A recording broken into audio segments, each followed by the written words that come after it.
La Asamblea General escuchará un discurso del excelentísimo Félix Antoine Tshilombo Tshisekedi, presidente de la República Democrática del Congo.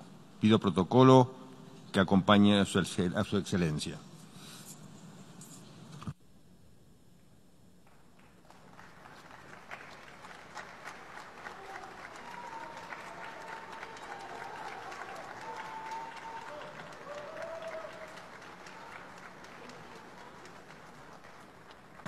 En nombre de la Asamblea General tengo el honor de dar la bienvenida a las Naciones Unidas a su excelencia, el señor Félix Antoine Tshilombo Tshisekedi, presidente de la República Democrática del Congo, a quien invito a dirigirse a la Asamblea.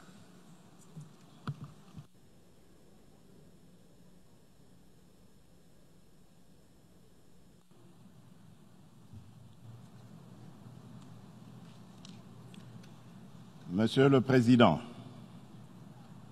en m'adressant à cette auguste Assemblée, je voudrais, avant de poursuivre mon propos, féliciter Monsieur l'ambassadeur Tijani Muhammad Bande pour sa brillante élection en qualité de président de la 74e session ordinaire de l'Assemblée générale de l'Organisation des Nations unies. Mes félicitations s'étendent aux membres de son bureau et je tiens à formuler à l'ensemble de son équipe mes vœux de succès dans l'accomplissement de cette exaltante mission. Je voudrais aussi rendre un hommage appuyé à M. Antonio Guterres, secrétaire général des Nations unies, pour ses efforts inlassables en vue de raffermir notre organisation et renforcer son rôle dans la recherche de solutions aux problèmes qui menacent la paix, la sécurité et la prospérité dans le monde. Monsieur le Président, le thème de la présente session, à savoir dynamiser les efforts multilatéraux pour l'éradication de la pauvreté, l'éducation de qualité, l'action contre le changement climatique et l'inclusion, arrive à point nommé en ce moment particulièrement difficile pour le multilatéralisme. Alors que l'humanité tout entière est engagée dans un élan sans précédent dans le cadre de l'agenda du développement à l'horizon 2030. Cet agenda prévoit la réalisation des objectifs du développement durable, la mise en œuvre du programme d'action d'Addis Abeba sur le financement du développement et l'atteinte des objectifs fixés dans l'accord de Paris sur le climat. Les inégalités et le sentiment d'exclusion sont à l'origine des principales menaces sur la paix, la stabilité et le développement harmonieux. Ils alimentent les flux migratoires incontrôlés des peuples entiers à la recherche d'un meilleur avenir. Aussi bien dans les pays du Nord que dans ceux du Sud, ils accentuent les réflexes xénophobes, la montée en force des populismes, ainsi que la radicalisation des laissés-pour-compte. Les événements tragiques en Afrique du Sud en sont la pire illustration. Ces mouvements de frustration populaire qui, dans certaines régions, vont jusqu'à nourrir le terrorisme, prennent en otage le débat politique et nous empêchent d'apporter des réponses concertées aux problèmes qui nous affectent tous. Monsieur le Président, j'affirme du haut de cette Assemblée qu'aucun pays dans le monde ne peut à lui tout seul faire face à ces défis. L'unité, la solidarité, la tolérance et la coopération internationale sont des valeurs essentielles reflétées par nos pères fondateurs dans la charte de notre organisation universelle.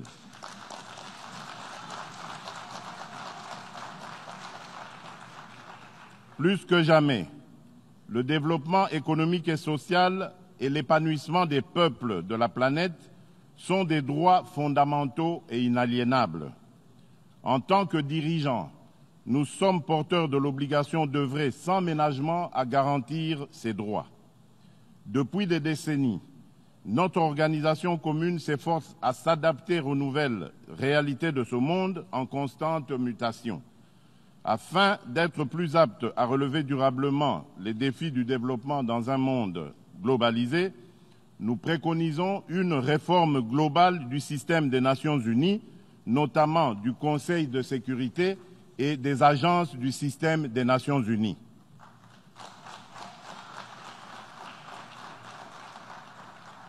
Le processus de réforme du Conseil de sécurité doit être mené à son terme et prendre en compte la position commune africaine énoncée dans le consensus d'El-Zoul-Wini et dans la déclaration de Sirte.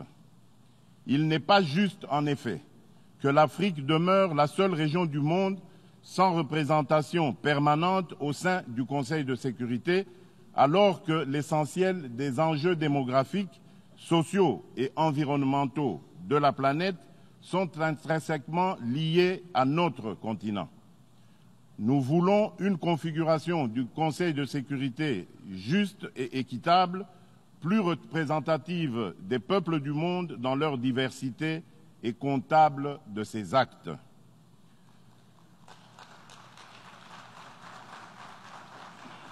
Monsieur le Président, malgré les engagements au plus haut niveau que nous avons pris pour créer le monde que nous voulons à l'horizon 2030, près d'1 milliard de personnes vivent encore dans la faim, la malnutrition et l'extrême pauvreté, tandis que 118 millions de personnes en situation d'extrême pauvreté seront exposées à la sécheresse, aux inondations et à la chaleur en Afrique d'ici à 2030.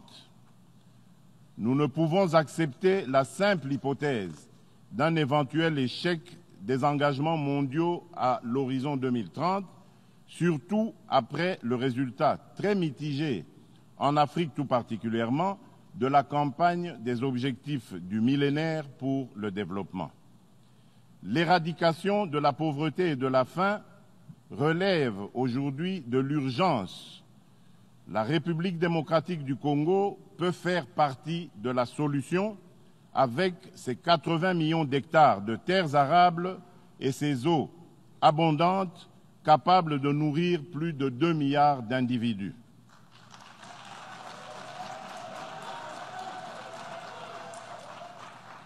Le défi de l'accès à une éducation de qualité pour tous, second sujet du thème de la présente session, nous interpelle tout particulièrement car l'expérience du développement des décennies post-indépendance a renforcé notre conviction qu'il n'est de richesse que l'homme. C'est pourquoi, depuis 2011 déjà, nous avions fait nôtre l'idée force de l'agenda 2030 de ne laisser personne pour compte. Leave no one behind.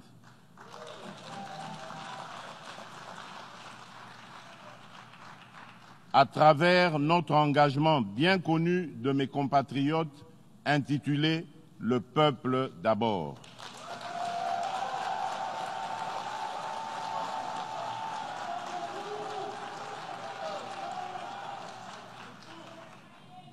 Aussi, les grandes priorités sociales de mon mandat sont définies comme suit. Premièrement, rendre effective la gratuité de l'éducation primaire dans l'enseignement public tel que l'exige la Constitution de mon pays. Cet engagement est effectif depuis le début de ce mois sur toute l'étendue du territoire national. Il portera en une année la part des dépenses d'éducation de 8% à près de 20% du budget de l'État, soit un niveau proche des standards recommandés par l'UNESCO. Deuxièmement, promouvoir une meilleure adéquation entre l'enseignement et l'emploi à travers une stratégie de formation technique et professionnelle ambitieuse, conçue et mise en œuvre en partenariat avec le secteur privé. Troisièmement, faire progresser le chantier de la couverture santé universelle. Nous espérons ainsi qu'à la fin de l'année prochaine, plus de 8 millions de Congolais supplémentaires auront accès à un système efficace de couverture maladie. D'autre part, la République démocratique du Congo vient de circonscrire son plan national du numérique, dont la mise en œuvre impactera l'ensemble des secteurs de la vie nationale. En outre, la numérisation de l'économie permettra au pays d'enregistrer des progrès rapides dans la lutte contre la corruption et divers crimes économiques. Monsieur le Président, nos démocraties étant devenues particulièrement exigeantes et impatientes, il nous faut trouver des moyens de mise en œuvre de nos ambitions qui sortent des sentiers battus. Aussi, ai-je initié un vaste programme d'urgence de développement communautaire qui servira de levier pour accélérer la résorption des inégalités socio-économiques et spatiales au sein des villes et territoires. Il s'agira d'un programme spécial, multisectoriel et intégré, que je piloterai personnellement en vue de rattraper tant soit peu le retard du pays dans sa marche vers la réalisation des objectifs mondiaux de développement. Ce programme bénéficiera de l'appui stratégique et financier de l'ensemble des partenaires et de l'accompagnement du Programme des Nations Unies pour le développement. Il vise à accroître l'accès des populations aux services sociaux de base, notamment à travers la promotion des microcentrales hydroélectriques rurales, dont plus de 700 sites sont déjà identifiés. Le programme vise également le développement du capital humain ainsi que le renforcement de la connectivité des territoires à travers les pistes rurales. Monsieur le Président, le développement socio-économique de l'humanité à l'horizon 2030 sera durable ou ne le sera pas. À cet égard, notre sort à tous, riches ou pauvres, est plus que jamais lié. Par ses ressources naturelles et sa vitalité démographique, l'Afrique est devenue le pivot de cette durabilité.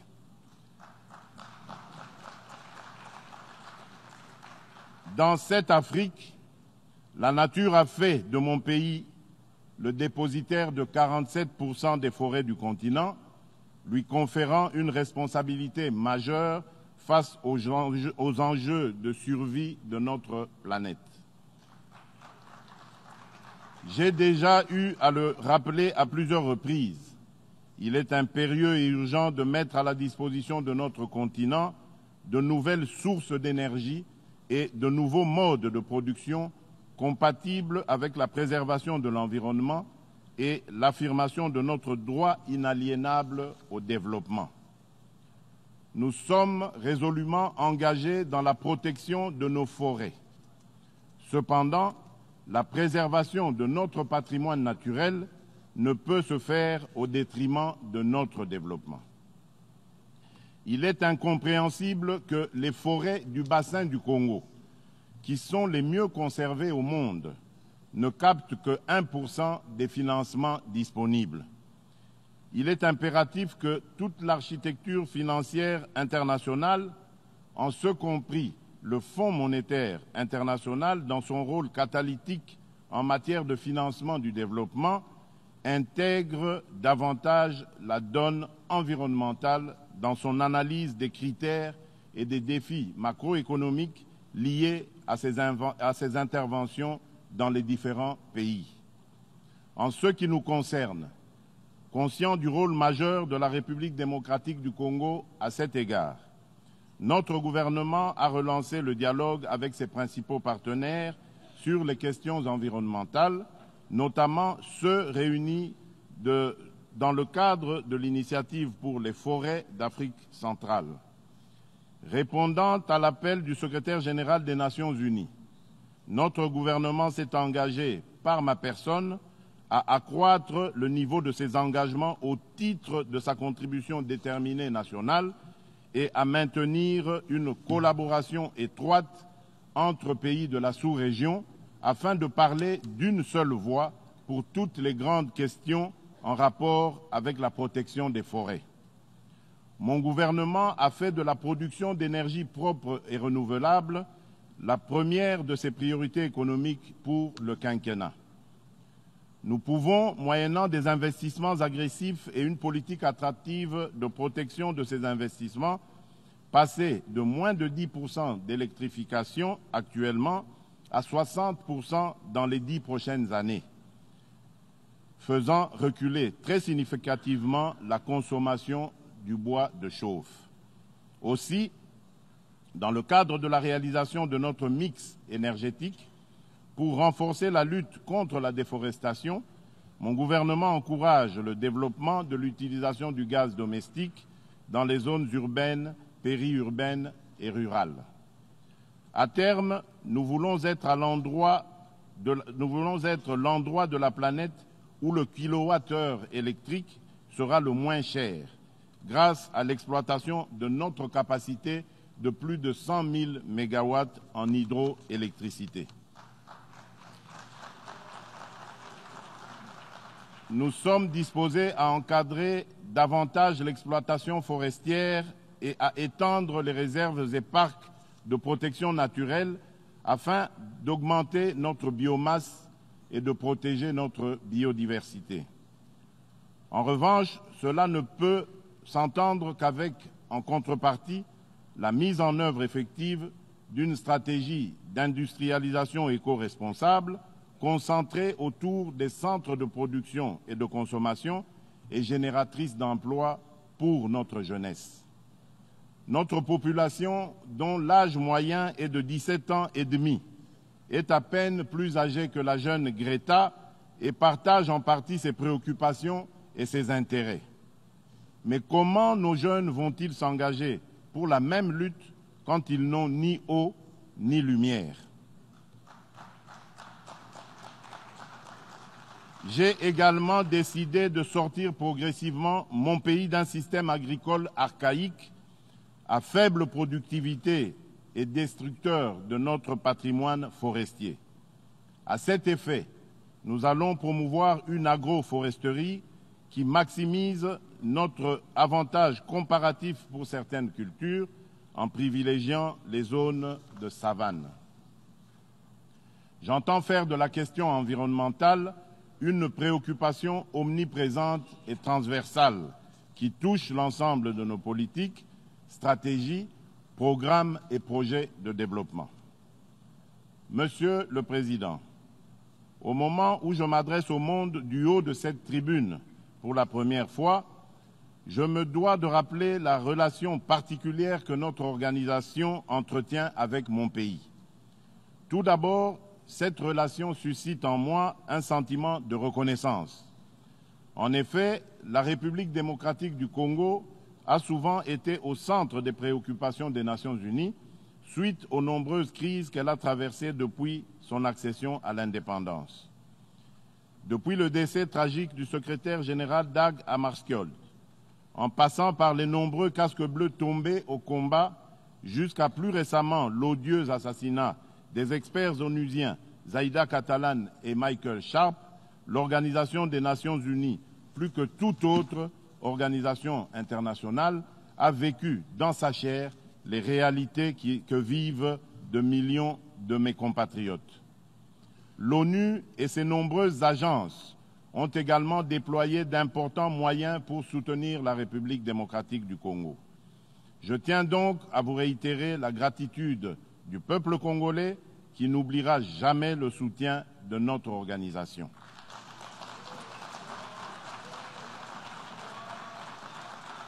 Cela étant dit, je ne peux m'empêcher de regretter que l'histoire de mon pays soit si douloureusement liée à l'ONU qui, 24 années durant, sur nos 59 années d'indépendance, y a déployé une mission de paix.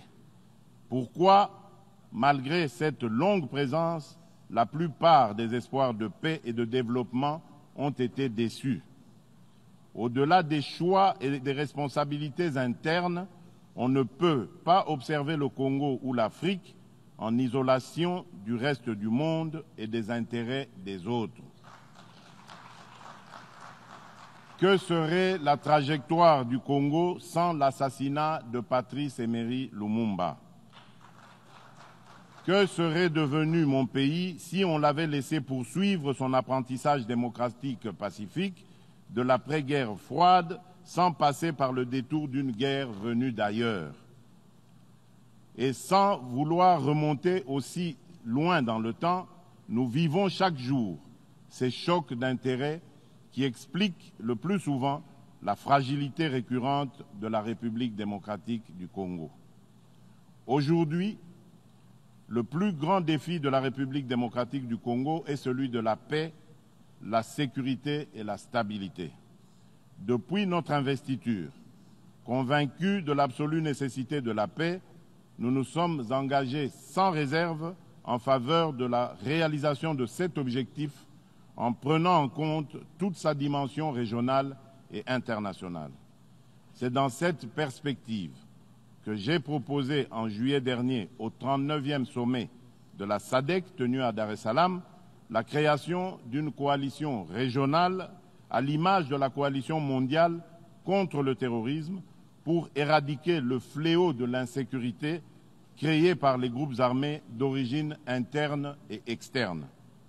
À l'est de mon pays, nos forces de sécurité se battent au quotidien avec le concours de la MONUSCO, déterminée à éradiquer les forces négatives qui sèment la mort et la désolation au sein de nos populations.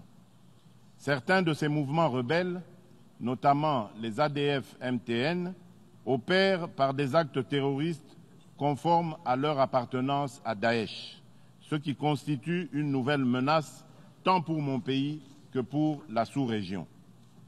Comme si les conflits et l'instabilité ne suffisaient pas, ces contrées de l'Est de la République démocratique du Congo sont affectées depuis une année par une épidémie de la maladie à virus Ebola. Compte tenu de la gravité de la situation, j'ai mis en place en mai dernier une cellule technique qui travaille sous ma supervision, composée d'experts de renommée internationale et dirigée par notre compatriote, le professeur Jean-Jacques Mouyembe, qui est celui qui a identifié le virus d'Ebola et dont les travaux de recherche ont conduit à la découverte du MB114, une molécule thérapeutique pour le traitement de cette maladie.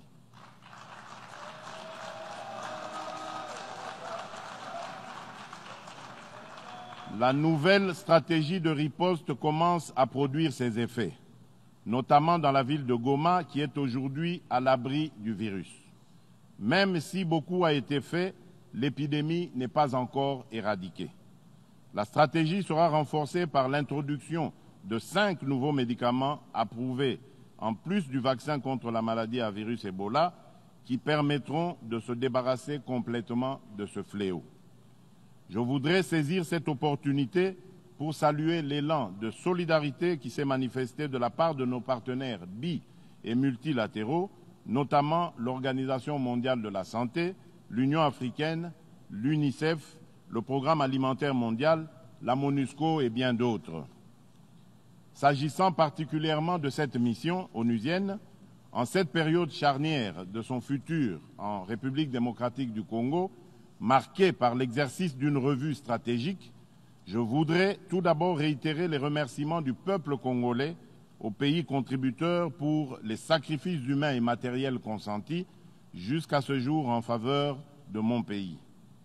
Je note une convergence de vues avec le secrétaire général quant à l'urgente nécessité de réadapter la configuration de la MONUSCO à l'évolution de la situation sur le terrain en concentrant davantage les efforts sur les capacités d'intervention opérationnelle des forces onusiennes aux côtés des forces armées de la République démocratique du Congo. En d'autres termes, la République démocratique du Congo a encore besoin de la MONUSCO, mais d'une MONUSCO non pléthorique, bien équipée, forte et dotée d'un mandat adapté à l'image de la brigade d'intervention rapide qui avait jadis aidé à mettre en déroute le mouvement rebelle des M23.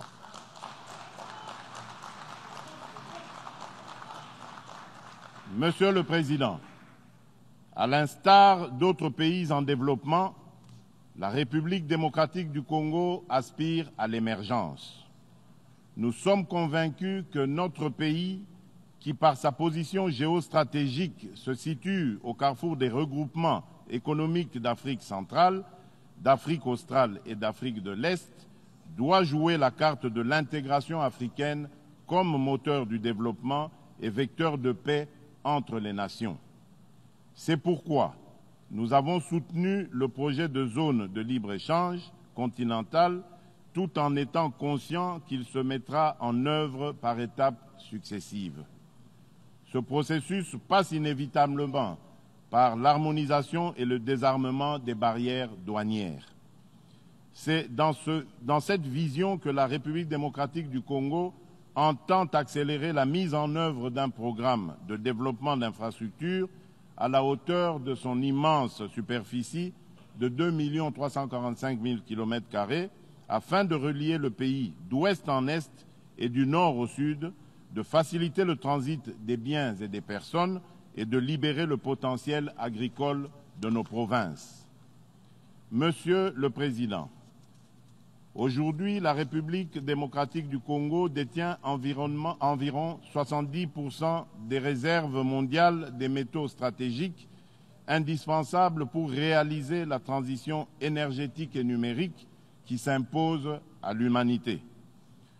Plutôt que d'utiliser ces réserves naturelles de minerais comme source de rente monopolistique, mon pays se propose de s'ouvrir au monde en permettant l'exploitation réglementée de son sous-sol contre un accompagnement à l'industrialisation et à la production de batteries et de composants à plus haute valeur ajoutée.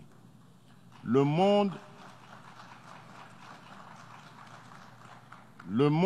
a soif de cobalt, de coltan et de lithium. Nous voulons des emplois industriels, de la formation et du développement.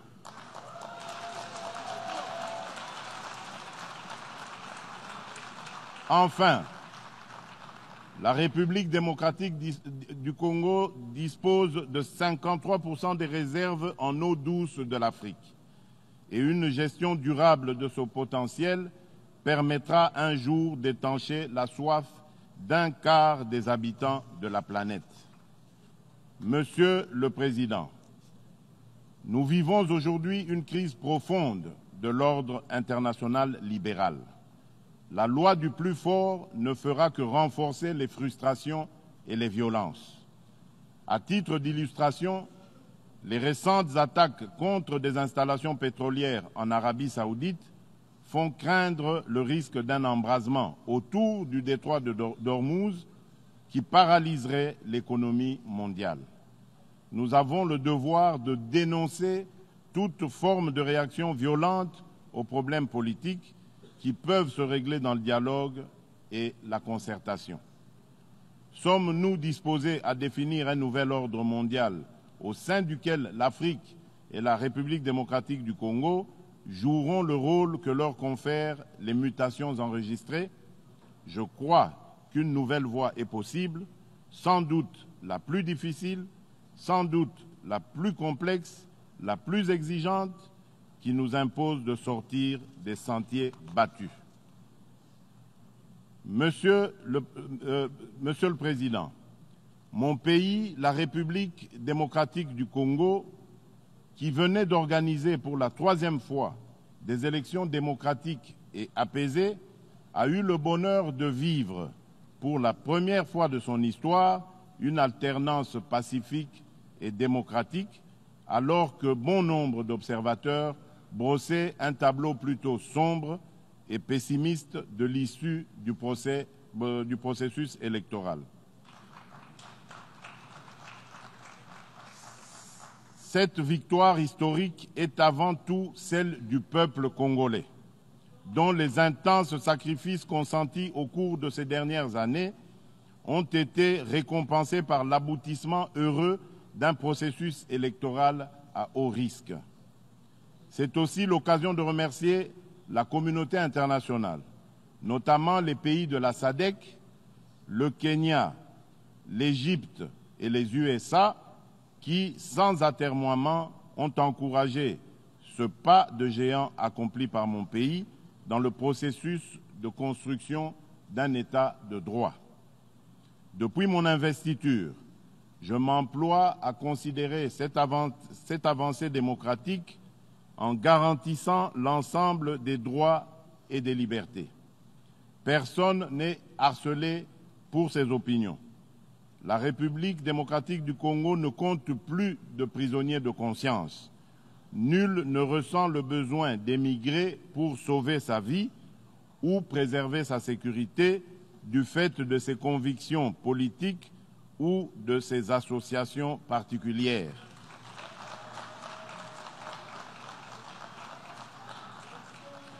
S'agissant de la prise en compte du genre, même si nous ne sommes pas encore parvenus à la parité intégrale, je suis heureux de constater les progrès accomplis en République démocratique du Congo en la matière dans tous les secteurs.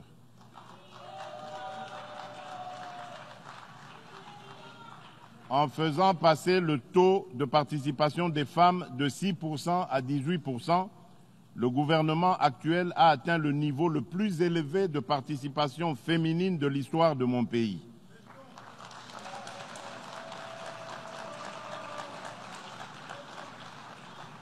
J'ai fait de l'approche genre l'un de mes engagements politiques prioritaires. Monsieur le Président, au niveau de la région, j'ai développé une intense activité diplomatique en vue de réaffirmer l'engagement continu de mon pays pour des relations de bon voisinage et en faveur d'une coexistence pacifique dans le respect de l'intégrité territoriale et de la souveraineté des autres nations.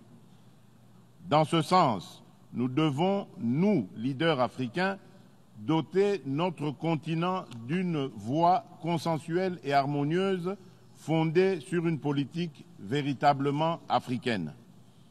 Qu'il me soit permis d'exprimer ma profonde préoccupation sur ce qui se passe en mer Méditerranée où plusieurs personnes candidates à l'émigration meurent chaque jour dans des conditions inhumaines. Les vagues de réfugiés et les images bouleversantes que nous vivons ces dernières années sur les côtes européennes doivent interpeller nos consciences de dirigeants. Depuis le début de l'année 2015, plus de 500 000 migrants ont tenté de rejoindre l'Europe par la Méditerranée et plus de 5 000 d'entre eux ont péri durant la traversée. La gravité de ce désastre exige de nous des solutions urgentes et efficaces. Le Pacte mondial pour des migrations sûres, ordonnées et régulières que nous avons adopté à Marrakech en 2018 est notre réponse à la crise migratoire. Nous avons le devoir d'élaborer dans les meilleurs délais des initiatives nationales ambitieuses en vue de sa mise en œuvre. Mais notre meilleure arme, c'est d'agir en faveur du développement, de l'équité et de la stabilité partout dans le monde. Je saisis par ailleurs cette opportunité pour revendiquer du haut de cette tribune la levée intégrale des sanctions qui touchent encore la République du Zimbabwe, et ce depuis 2002.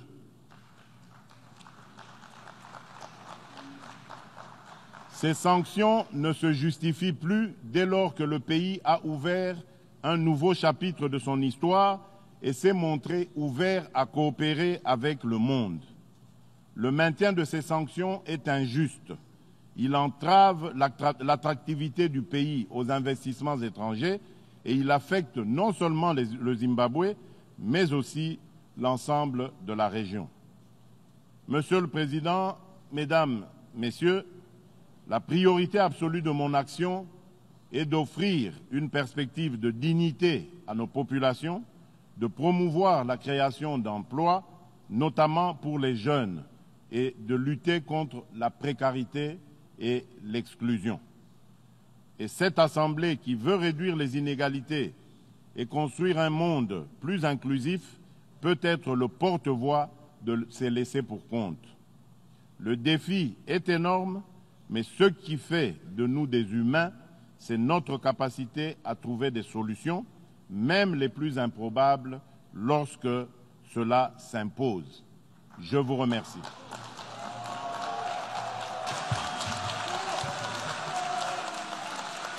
En nombre de la Asamblea General, deseo dar las gracias al excelentísimo Félix Antoine Chilombo Tshisekedi por la declaración que acaba de formular.